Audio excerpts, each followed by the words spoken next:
Lely JD. Yeah. Miaka 25 ya Lely JD kwa kwenye tafsiri nini? Lely JD ni mmoja kati ya waimbaji wa kike wa Bongo Flava ambaye nadhani yeye ndo namba moja kutoka tasnia hii ilipoanza mpaka tulipofikia. Ni mmoja kati ya watu ambao mchango wake ni mkubwa sana kwenye kiwanda cha muziki, lakini katika wale pia waliofungua milango kufanya muziki ukawa ajira, Lely JD ni mmoja wao. Kwa hiyo ni vyema kuwa na vitu kama hivi vya kuwaheshimisha watu kama hao. Moja kati ya vitu ambavyo vinamtafsiri msanii bora ni album. Leo ana release album yake ya 10 inaitwa Silver. Hii nayo unaweza kuizungumziaje?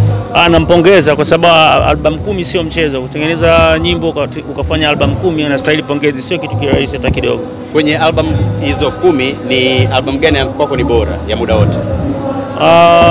Napenda album ya Lely JD ya Binti. Okay. Yes. Ni miaka 25 ya Lely JD na ni msanii wa kike.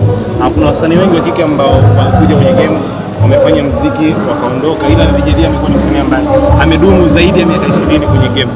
Hichi kitu kwako wewe kama mwamba kaskazini unakichukulia vipi kwa msanii wa kike kutoka kwenye game?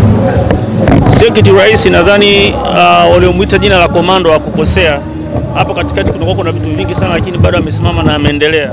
Na kuendelea kumaintain kubaki kama A-list kwa miaka 25 kwenye game ya muziki, kwanza it's a blessing, unakuwa umebarikiwa, lakini pili haiji kimiujiza, inahitaji juhudi na kufanya kazi kwa bidii na kujituma kila siku, tu kufanya vitu kwa mazoea. Kwa hiyo Lely JD amekuwa akifanya hivyo kila mwaka, that's why ameendelea kuwa hapo juu. Joh Makini tumtegemee lini au kwenye maisha yako ya muziki yote, pengine kwenye issue ya album kufikisha idadi ya 10 na tunatarajia pengine ungefikisha hizo album 10? Kwa sababu sijui nitaishi duniani mpaka lini, as long as niko hai. Kwa hiyo anything can happen.